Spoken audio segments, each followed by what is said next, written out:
हाँ तो स्टूडेंट, नए साल की हार्दिक शुभकामनाएं और आशा करता हूँ आप लोग अच्छे तरीके से होंगे। और काफ़ी दिनों के बाद मैं आज आप सब लोगों के सामने आ रहा हूँ और मैं ये कहना चाहता हूँ कि आज आप लोगों की क्लास भारत की नदियाँ और उनके उद्गम स्थल की रहेगी, जैसा कि आप लोग बोर्ड पे लिखा हुआ देख पा रहे हैं।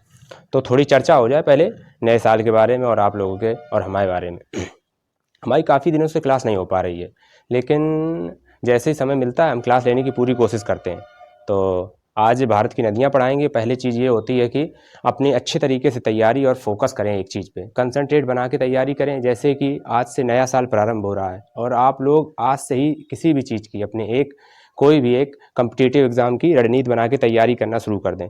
समय बहुत कम है, ये समझ लें। बहुत सारे एग्ज़ाम आगे लगे हुए हैं अभी, हालांकि चुनाव है, चुनाव के बाद बहुत सारे एग्ज़ाम लगे हुए हैं। तो तैयारी अपनी अच्छी तरीके से करते रहें। हमें इन सब चीज़ों से लेना देना नहीं है क्या चल रहा है क्या नहीं। हमें अपने एग्ज़ाम की तैयारी पूरी रणनीति के साथ करनी है, क्योंकि जिसको तैयारी करनी है वो लगा हुआ है। तो अच्छे तरीके से अपनी तैयारी बना के रखें और एकदम विधिवत तरीके से तैयारी करें। तो नया साल, बहुत बहुत शुभकामनाएं सभी को हमारी तरफ से और तुम्हारे पूरे परिवार को। और अपना तो बहुत बड़ा परिवार धीरे धीरे बढ़ रहा है, अपने सब्सक्राइबर भी बढ़ रहे हैं, काफ़ी अच्छी तरीके से अपनी ग्रोथ हो रही है। तो अच्छे तरीके से तैयारी करते रहें और हमारी तरफ से पूरा सपोर्ट मिलता रहे। क्लासें मिलती रहेंगी, हालांकि कभी कभार नहीं हो पाता है, लेकिन कोई दिक्कत नहीं। तो आज भारत की नदियां हम लेके चलेंगे। भारत की जो पहली नदी रहेगी वो गंगा। तो सबसे पहली नदी है गंगा। हमने आज पूरी नदियों के बारे में कुछ ना कुछ सारी चीज़ें कंप्लीट करा के चलेंगे। उद्गम स्थल और उनका मुहाना, पहले ये समझ लेते हैं उद्गम स्थल होता क्या है। देखो, हमें अपने माइंड पे जोर दे के नहीं पढ़ना, ऐसे पढ़ना है कि जैसे कि हम एक प्रकार से प्ले कर रहे हैं, खेल रहे हैं। तो नॉर्मल तरीके से पढ़ेंगे तो कोई दिक्कत नहीं होगी। हेजिटेशन और दबाव में पढ़ने से कुछ भी नहीं होने वाला है। कोई देख रहा है सामने वाला, हम तभी पढ़ें, ये सब बेकार की चीज़ें हैं। कोई आ गया तो कॉपी खोल ली, वो चला गया तो कॉपी बंद करके फ़ोन चलाने लगी, ये अच्छी चीज़ें नहीं हैं। पहले सब चीज़ों को, हमें इन सब चीज़ों से बाहर निकलना है। नए साल में बस ये चीज़ हमें याद रखनी है कि कौन सी चीज़ हमें छोड़नी है, ये याद रखें।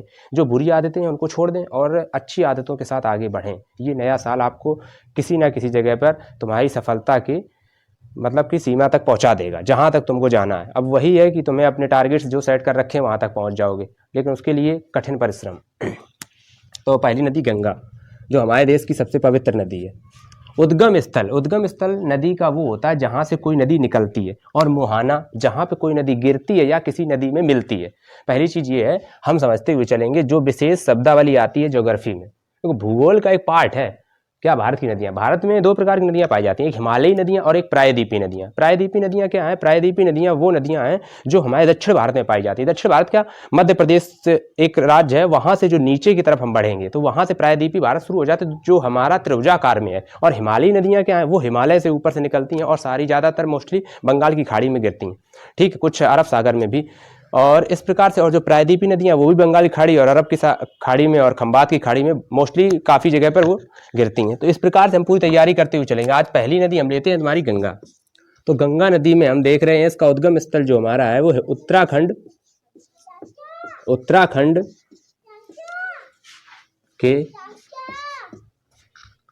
उत्तराखंड के गंगोत्री ग्लेशियर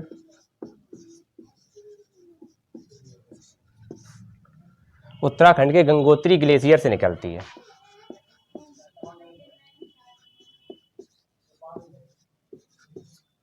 निकलती, ठीक है। और इसका मुहाना कहाँ है वो हम सबको पता है कि ये बंगाल की खाड़ी में गिरती है।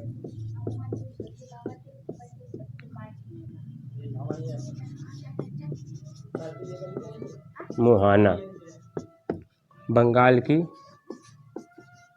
तो गंगा नदी का मुहाना हमारा बंगाल की खाड़ी में, यानी कि जो गंगा नदी है वो बंगाल की खाड़ी में गिरती है। निकलती कहाँ से है? उत्तराखंड के गंगोत्री ग्लेशियर से निकलती है। गंगा नदी भारत की प्रमुख नदी है और ये सभी मैदानी भाग को सिंचित करती हुई चलती है। आर्थिक रूप से ये बहुत इंपॉर्टेंट नदी है, इसी पर उत्तर भारत की अर्थव्यवस्था डिपेंड करती है गंगा नदी पर। तो अब हम देखते हैं गंगा नदी का नाम क्या रहता है। जैसे उत्तराखंड में इसको, जब ये जहाँ से निकलती है उत्तराखंड में इसे भागीरथी कहते हैं।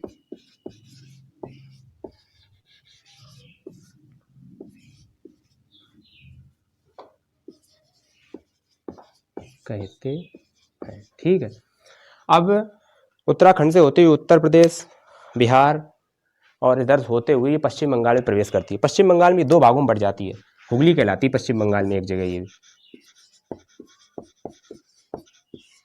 पश्चिम बंगाल में इसे, ये मेन पॉइंट है जो हम लिख रहे हैं। उत्तराखंड में इसे भागीरथी कहते हैं, जहाँ से ये निकलती है। इतना इंपॉर्टेंट पॉइंट है, ये याद रखें। पश्चिम बंगाल में इसे हुगली के नाम से जानते हैं। देखो, नदी विशेष में क्या होता है, एक नदी का कोई एक नाम नहीं होता, उसको कई प्रकार से और कई रूपों में जाना जाता है। हर राज्य में अलग अलग प्रकार से बोली जाती है, हर प्रकार से उसका नाम लिया जाता है। वही हम बताते हुए चलेंगे हर पॉइंट लेके। तो पश्चिम बंगाल में से हुगली के नाम से जानते हैं।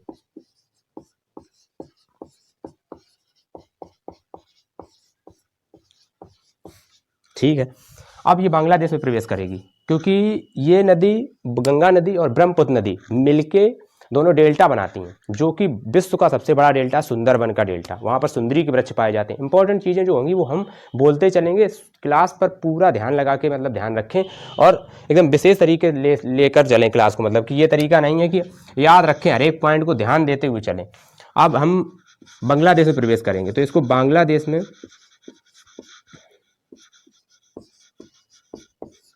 बांग्लादेश में इसे पद्मा के नाम से जानते हैं।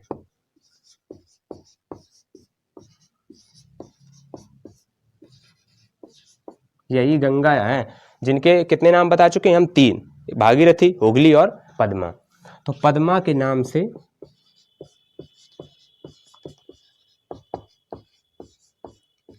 जानते हैं। देखो, अब क्या होता है कि बांग्लादेश में ये ब्रह्मपुत्र के साथ मिलकर, अभी हमने हाल ही में बताया कि ये क्या सुंदरबन का डेल्टा बनाती हैं, और जो डेल्टा बनाती हैं वहां पर ब्रह्मपुत्र नदी इससे मिलती है। ब्रह्मपुत्र जो नदी है, ब्रह्मपुत्र नदी मिलके जब आगे बढ़ती है, ब्रह्मपुत्र के साथ संयुक्त धारा जो है, यानी हम कह सकते हैं ब्रह्मपुत्र के साथ संयुक्त धारा मेघना के नाम से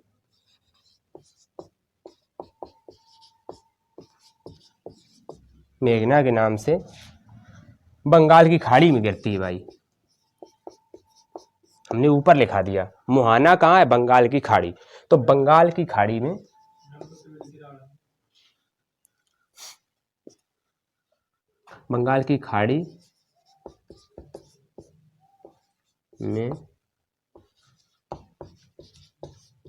गिरती है। अब इसके ये नाम है, इतना पॉइंट याद रखें। हमने गंगा के बारे में कितनी जानकारी दी है। उत्तराखंड में से भागीरथी कहते हैं, ठीक। पश्चिम बंगाल में से हुगली के नाम से जानते हैं, बांग्लादेश में से पद्मा के नाम से जानते हैं, और ब्रह्मपुत्र के साथ में संयुक्त धारा मेघना के नाम से जानी जाती है। ये पॉइंट है, एक ये हुगली और एक ये भागीरथी और एक ये पॉइंट पद्मा और एक ये मेघना, ये इसके नाम है। इतना याद रखें। इसके आगे हम चलते हैं दूसरी नदी लेके।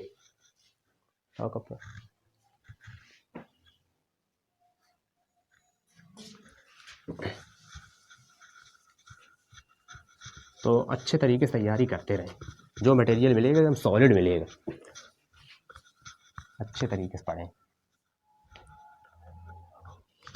अगली नदी रहेगी यमुना।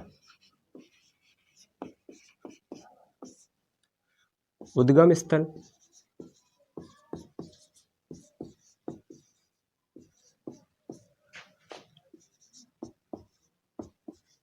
उत्तराखंड,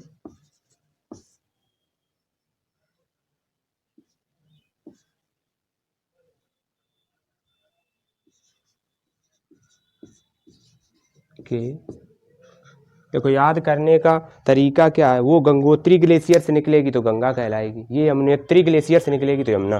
तो नाम से ही, जहाँ से निकलने के स्थान के नाम से ही डिसाइड कर दिया गया इनका नाम। तो उद्गम स्थल उत्तराखंड के यमुनोत्री ग्लेशियर।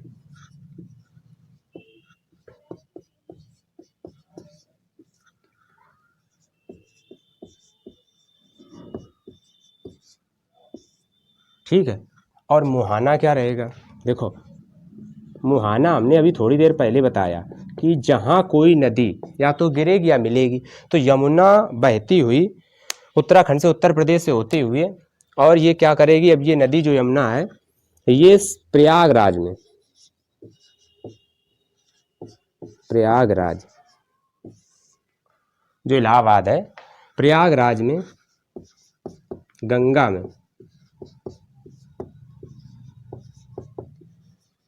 मिल जाती है। इसी स्थान को संगम बोलते हैं, संगम। ठीक है, तो प्रयागराज में संगम लगता है, हरिद्वार में संगम लगता है, उज्जैन में संगम लगता है, और इसी प्रकार से नासिक में संगम लगता है। ये 4 स्थान है जहाँ पर संगम लगता है प्रत्येक 12 वर्ष में। मतलब कि संगम को एक प्रकार से, यहाँ पे एक संगम है तो यहाँ पे मेला लगता है। तो अब देखते हैं भाई, आगे चलते हैं। अब आगे की नदी रहेगी ब्रह्मपुत्र।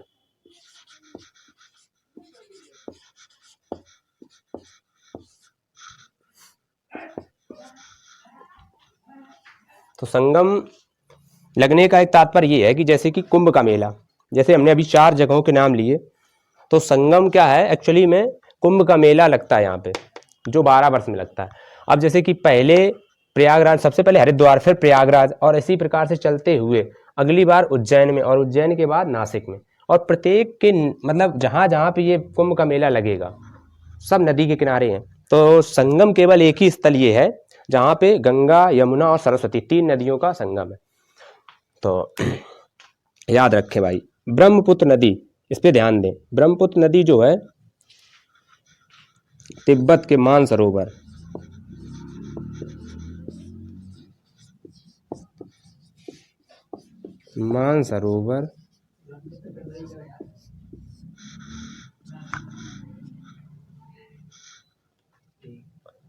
मानसरोवर झील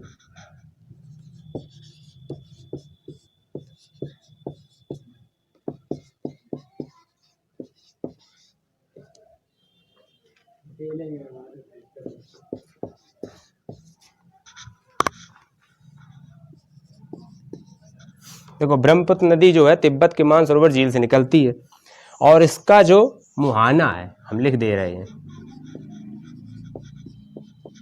मुहाना इसका कहाँ है, इसका मुहाना है बंगाल की खाड़ी में। अभी थोड़ी देर पहले बताया था, ये गंगा से मिलके क्या बनाती है, डेल्टा बनाती है सुंदरबन का। मुहाना बंगाल की खाड़ी, ठीक है। अब इसके बारे में थोड़ी जानकारी ले लेते हैं। ये नदी थोड़ी इंपॉर्टेंट नदी है, ब्रह्मपुत्र। ब्रह्मपुत्र नदी क्या इंपॉर्टेंट, सबसे पहले अरुणाचल प्रदेश में जहाँ से निकलती है तिब्बत, तिब्बत में से क्या कहते हैं, देखो ये पॉइंट नोट करें। जैसे गंगा में कुछ पॉइंट थे, वैसे ब्रह्मपुत्र नदी में भी कुछ पॉइंट है। तिब्बत, तिब्बत में से हमने फिर कहा नदियों के कई नाम होते हैं, याद रखें। तिब्बत में से सांगपो कहते हैं,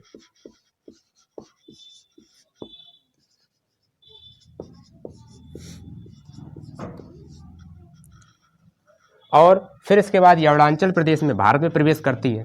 तो अरुणाचल प्रदेश से भारत में प्रवेश करती है। अभी हाल ही में सीटेट में ये क्वेश्चन भी पूछ लिया गया। तो अरुणाचल प्रदेश में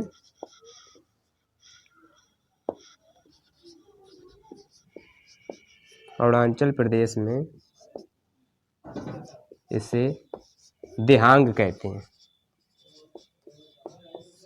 देहांग, ठीक है। अरुणाचल प्रदेश में से क्या कहते हैं, देहांग कहते हैं। अब इसके बाद असम, असम में से ब्रह्मपुत्र कहते हैं भाई, असम में इसे ब्रह्मपुत्र कहते हैं, ठीक है। अब असम में से क्या ब्रह्मपुत्र कहते हैं,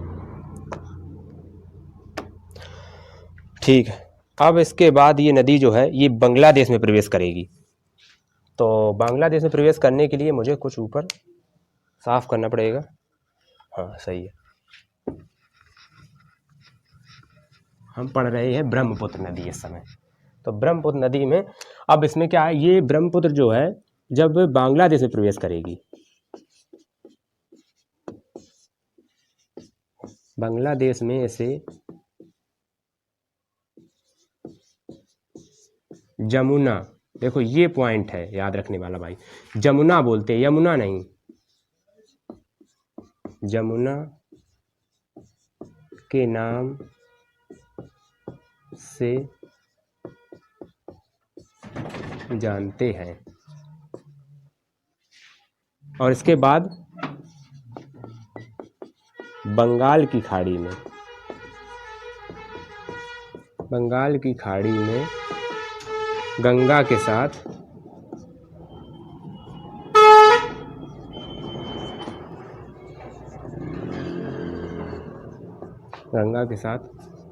मेघना के नाम से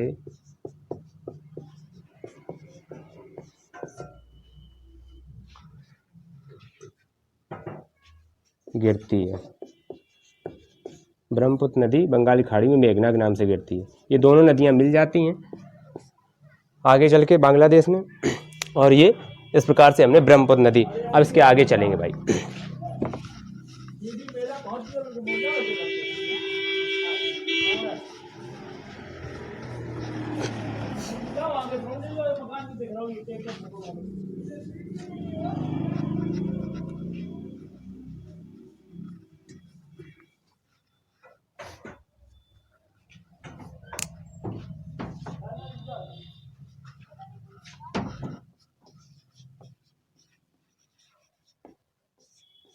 सिंधु नदी, सिंधु नदी उद्गम स्थल देखें।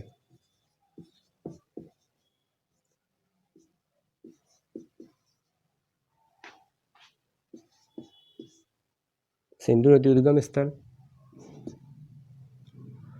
इसका उद्गम स्थल है तिब्बत के मानसरोवर झील से। ये भी निकलती है।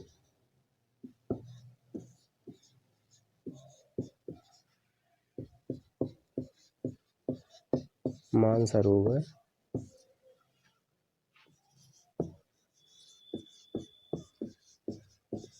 झील से। मुहाना मतलब गिरती कहाँ है जाके? मुहाना भाई, मुहाना इसका अरब सागर में है।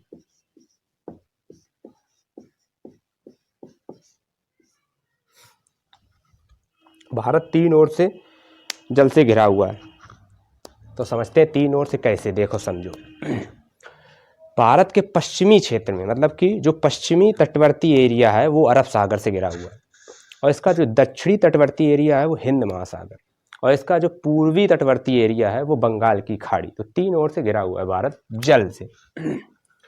इसीलिए इसको प्रायद्वीपी भी बोलते हैं। भाग प्रायद्वीप इसीलिए बोलते हैं जो स्थल खंड तीन ओर जल से घिरा हो उसे प्रायद्वीप कहते हैं। ये पॉइंट है इंपॉर्टेंट, याद रखने वाली। ज्योग्राफी भी अच्छी तरीके से क्लास लेके चलेंगे, जो चीज़ें आएंगी अच्छे तरीके से पॉइंट क्लियर करेंगे। जब ये निकलती है सिंधु नदी कहाँ से? तिब्बत से। तो तिब्बत में से, तिब्बत में इसे सिंगी खम्बान, सिंगी खम्बान के नाम से जानते हैं।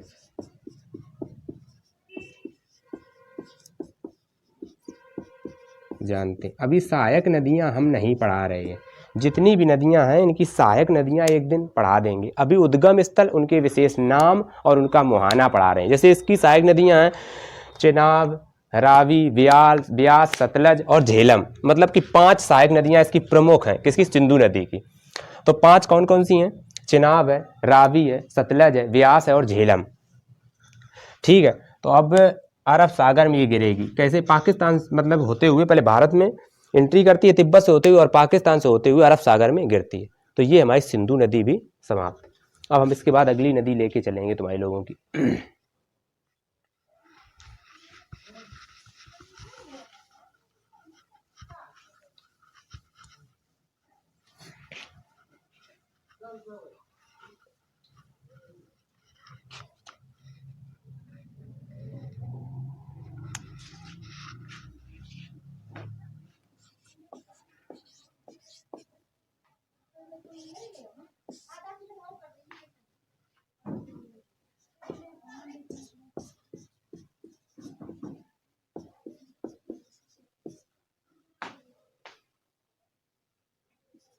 अब सतलज नदी है। उद्गम इसका मानसरोवर झील के निकट राकस ताल से है।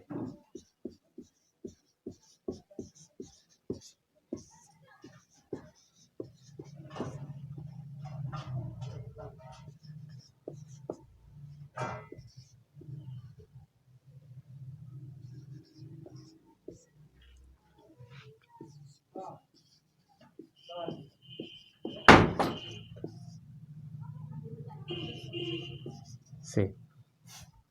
और ये मुहाना इसका है चिनाब नदी में, मुहाना चिनाब नदी। तो सतलज नदी निकलती है मानसरोवर झील के निकट राकसताल से, और इसका मुहाना है चिनाब नदी में। ठीक है, इसके बाद आगे लेके चलते हैं भाई। नर्मदा नदी। नर्मदा नदी एक विशेष प्रकार की नदी है भाई। ये क्या है कि पूर्व से पश्चिम की ओर बहती है और खंबात की खाड़ी में गिरती है। तो देखो भाई क्या है नर्मदा नदी,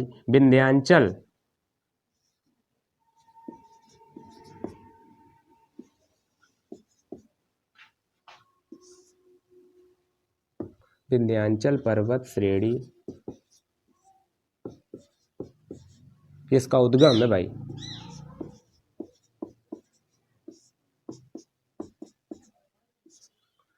और विंध्याचल पर्वत श्रेणी की अमरकंटक स्थान से के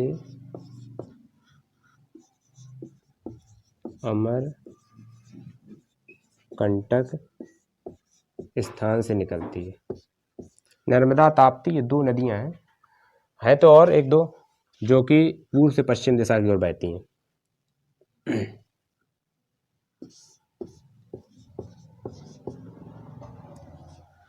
विंध्याचल पर्वत श्रेणी के अमरकंटक स्थान से निकलती है। ठीक है, और ये नदी का मुहाना कहाँ है भाई? मुहाना मतलब जहाँ कोई नदी गिरती है या मिलती है, इसका मुहाना है खंबात की खाड़ी।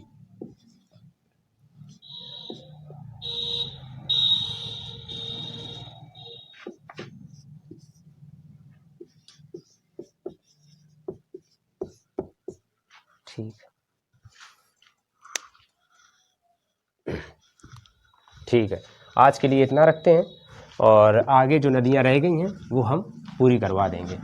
धीरे धीरे लेके चलेंगे, अच्छे तरीके से कवर करते हुए चलेंगे। आज के लिए इतना ही, और बहुत अच्छे तरीके से हम लोग क्लास लेते रहो।